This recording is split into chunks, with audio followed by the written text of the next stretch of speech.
Hi everyone, we are excited to present you our final project with Anodot company. We have Zira, and we perform project on LLM agent managed interface for business monitoring. And this is the team that contributed to this project. From Anodot, we have Zira and Alex, and Tomer Amati was our great mentor. The hands-on team member was Max and myself at Partida. So I would like to use this opportunity and thank you very much. It was an amazing journey and we liked it a lot. And we learned a lot. Anodot. Anodot is a company that provides its customer with autonomous business monitoring tool. Everything started with the customer that maintained the raw data packed in data stream. Each data stream covers different aspects of the business. In addition, the customer wants to have some information regarding this database, so it configure alerts using Anodot alert console.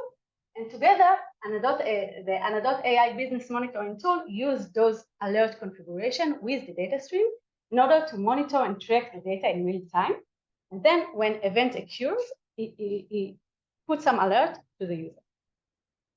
So this is a screenshot for the current Anodot console that is used in order to create new alert. And the user, in order to create new alert, needs to specify a lot of fields, for example, the type, maybe don't exactly know what type mean, you need to configure the measure, and another additional, etc., field.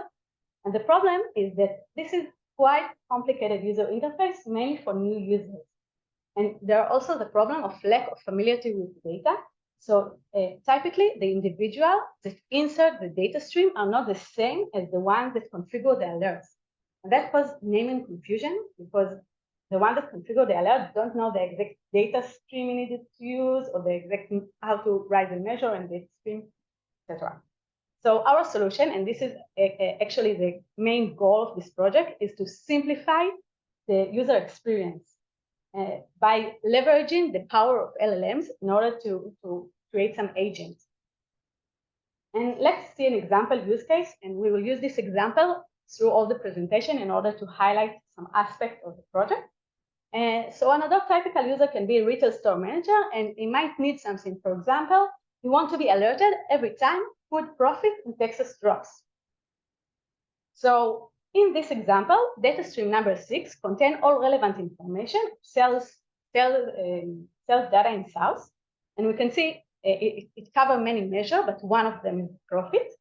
And in the dimension, we can see 2 relevant dimensions. So for the product type, the relevant attribute is food, and in duration, relevant attribute is Texas. And then the time series of food profit in Texas is tracked. And when Anodot recognizes a drop, an anomaly, it creates alert to the user. An anomaly is just one type of the alert that Anodot can provide. It also can provide alert from static time, which represent when you cross some predefined static threshold. So, okay, there is a link. Later on, just click it for live demo, but we will just use the slides. And this is the actual agent that we built for Anodot. It looks like this. This is a very simple user interface, only one empty blank for the user to enter his text. And then the user type is a request, alert me if food profit in Texas drops. And the system processes, work, think. And eventually the output is a JSON file that contains all relevant fields that needed in order to configure alert. So here we have 5 fields. The data stream ID, as we expected, is data stream number 6. The type is anomaly, and the direction is down. Why down? Because the user wants to be alerted when profit drops. And the type and the measure and the dimension, as we explained before. So I believe this is a totally different user experience, much more simple, much more user-friendly. And we want now to share with you the development process. Each step in the way is crucial in order to maintain this user-friendly interface. So first of all, we need to create data sets. This is actually one of the big challenges of this project because this is a new phase for Anodot. They don't have a legacy data set because they don't have LLM solution base. So we need to create our own synthetic data set. And in order to do so, we use the help of ChatGPT and we created a data stream and queries. And for each query, we added a true label for the ID type measure. And actually, it was a very tedious and manual process that we need to clean and make sure all the true labels are accurate, because later on, we use those labels in order to measure the accuracy of the full system. So this is the automated alert generation flow, and everything started with the user typing a query in a free language format text. And the first stage is an LLM call to identify the data stream. So in our example, the output of this stage would be data stream number 6. Then we need to extract all the context of this specific data stream, so all possible measure, all possible dimension, and then we perform additional second LLM call in order to find out of all possible measure and the dimension, the ones that are relevant for this specific user request. And eventually, all the parameters are compiled into a simple JSON file, and this JSON is fed into Anodot API, and the alert is created. So from user perspective, all you need to do is just enter this text, and everything else is automatically happening. Very simple from his side. And now we want to share the main key building block for the accuracy. So we did a lot of experiment in the prompt phrasing, and every word here counts, every detail counts, but we've noticed two main building blocks that truly have significant impact. So the one is the model itself, and the second one is the future learning. And when comparing GPT 3.5 versus GPT 4.0, both of them is few shot, we noticed significant improvement of 22% in the accuracy. So I think the insight here is just choose widely the model. It has a huge impact on the accuracy. And the second one is GPT 4.0 versus GPT 4.0 with and without future learning. And actually, only by changing the prompt, by adding future learning, we improve the accuracy by 50%. So we wanted to better understand why future learning had such an impact. So we zoom into this problem, and we noticed that the most significant impact was in the type errors. So why type, and not, for example, in the direction? So for the direction, we have only 3 possible values, up, down, and both. And actually, this is quite self-explanatory. I don't need to explain to you what up means. You all know, right? The model knows it also. But for the type, we have also 3 possible values, anomaly, static, and no data. And static is not that self-explanatory. It's not that intuitive. And by adding an example, so let's say an example, alert me when the sales fall below 500 units. And now this is very clear that static means predefined static threshold. So this is the reason why for type, it had such an impact. And lastly, I want to highlight the importance of structure. So let's again look on the example of the direction, and we only have 3 allowed value, up, down, and both.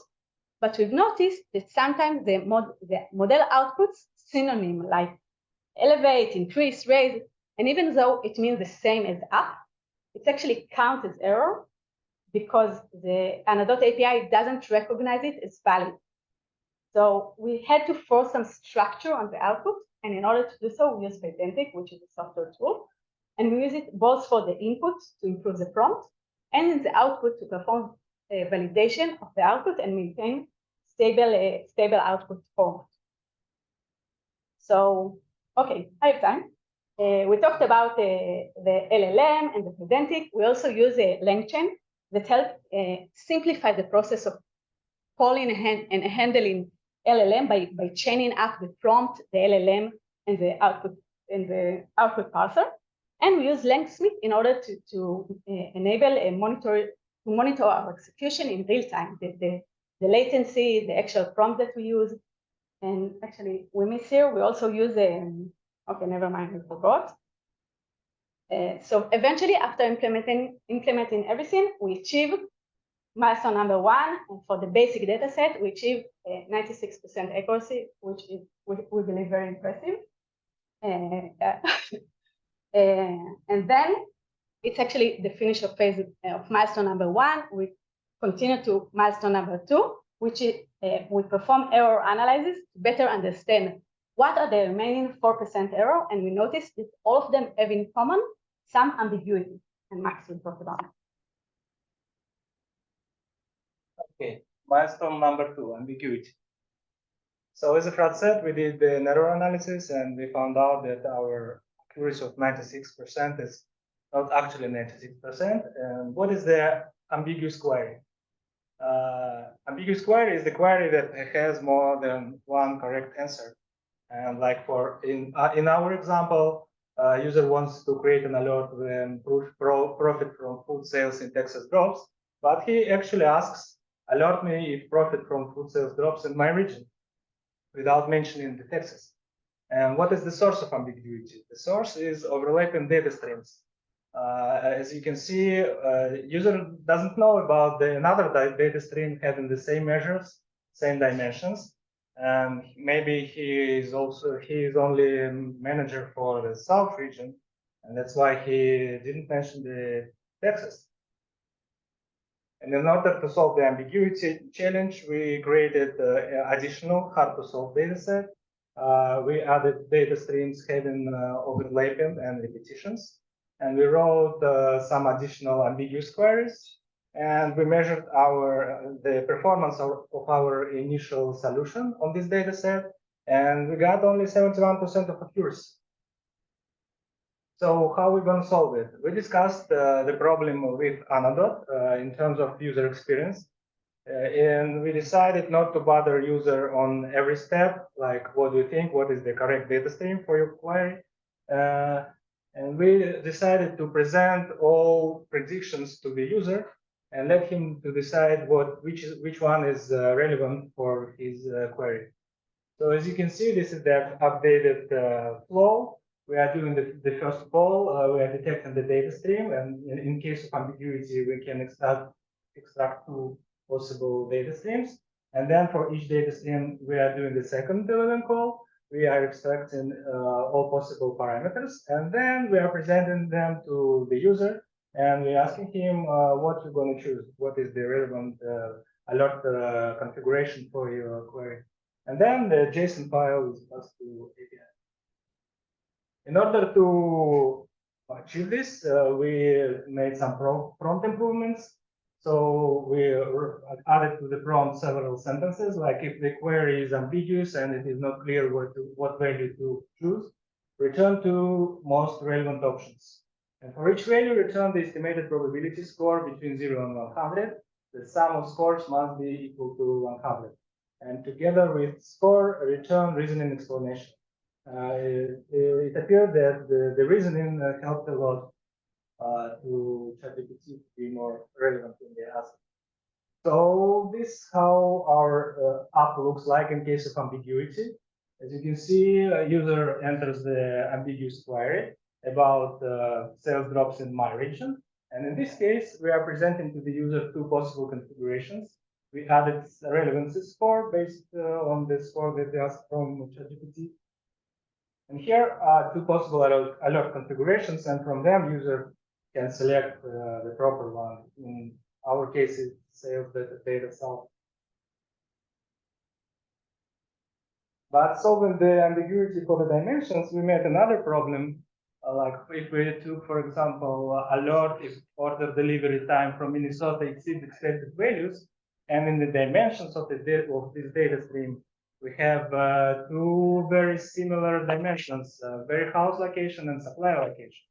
And it seems like that GPT sees only one of them, and it selects only warehouse location and not the supply location. See, it seems like it doesn't see at all the second dimension. So we decided to break the problem into smaller ones, and we decided to perform additional dimensions call to detect the dimension relevance. So this is a summary of our experiment sets. We have two data sets, original having low ambiguity, and hard data set with ambiguous queries. We used three different solutions. First one, initial with basic prompts, when like one value is enough. Then we improved prompts, and our solution can handle the ambiguity. And then the last one that I described, we added a separate code for the dimension relevance. And accuracy we calculated like if among all the predicted sets of the parameters, there is one set that equals to the true label, the query is solved. And for dimensions, we used Jacquard similarity. And this is our final results. We managed to achieve 98% of accuracy on the hard data set, but there's always some trade-off. As you can see, for this solution, the average execution time per one query is 15 seconds, while for the previous solution, it's only 8 seconds. And also, you can see that in order to get this accuracy, you need to perform much more LLM calls, like 6.5 in average. And what are the possible future directions? Of course, we can add the parallelization to make the calls for dimensions. We can do it like in parallel, and this will improve the latency. In the next step, we can add interactive chat. We can fill in missing parameters for the alert. We can add the dimension filtering, like if the user wants to know specific data about texts, and it will get us the more precise alert. And also we can add the aggregation function, which can create a more sophisticated alert. This is the case when we need to aggregate the measure sum. And if you want to play, this is the QR code to our small application.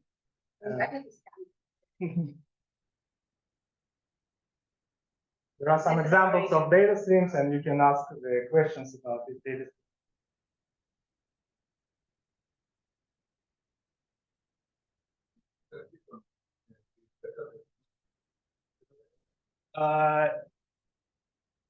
Didn't have real data. Yeah. We described. We need to implement it in real world in order to have real data. Yeah. In order to overcome this obstacle, we just had a lot of discussion with Ira as the representative of his customer. You know them the best, so just say what is reasonable, query, what not. Our data streams and data sets, pairs of queries and answers, we created them to be the most having the most likelihood to be like the real ones. Like we saw a lot of data in the system. Again, please.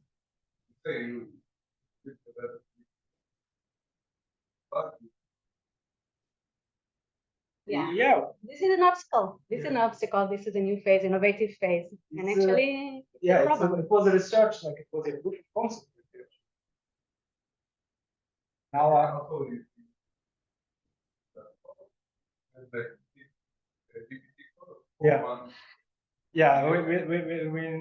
didn't measure the cost. We did, but we have a lot of discussion regarding the cost, and actually, we discuss again from business perspective what's reasonable and what not. And actually, this is very cheap from Anodot point of view. Average cost of call is like about 4 cents. 6 calls times 4 is like 24 cents. But customers don't always configure alert. It's like rare stage in the customer life. So it's costly effective for Anodot related to the current solution when they need to maintain like customer support and help the user in order. Yeah. It's zero component. Close to zero. Can you say that? תגיד אותה בקול.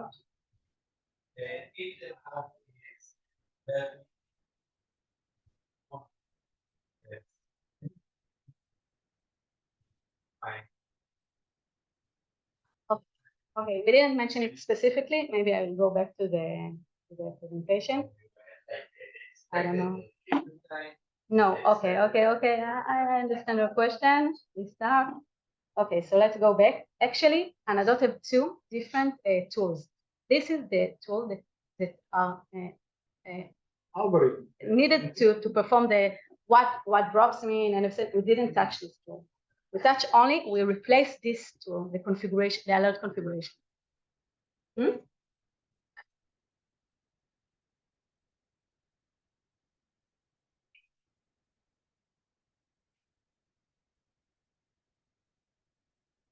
Yeah, the output of our system is a JSON file with the alert configuration. We're here. Then We're Anodot here. created, lives inside the system, and if something happens, you will get an alert about Yeah.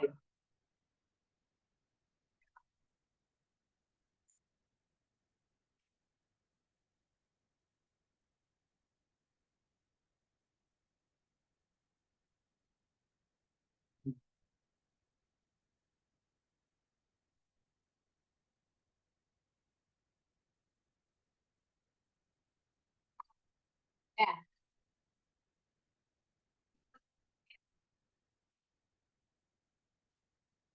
One of direction.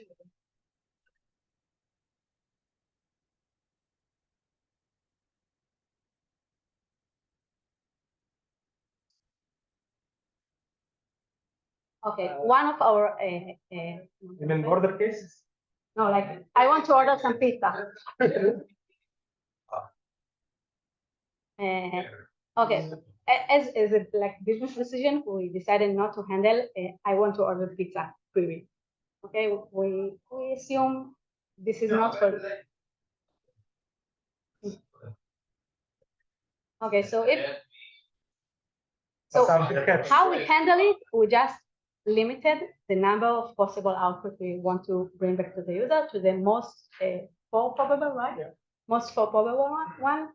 So it will bring us something. Right. Yeah, you have QR. Try it, type it. Right? Let's show the QR. If you will type some nonsense, Just try. You will get some answer, but it will be not relevant. Yeah.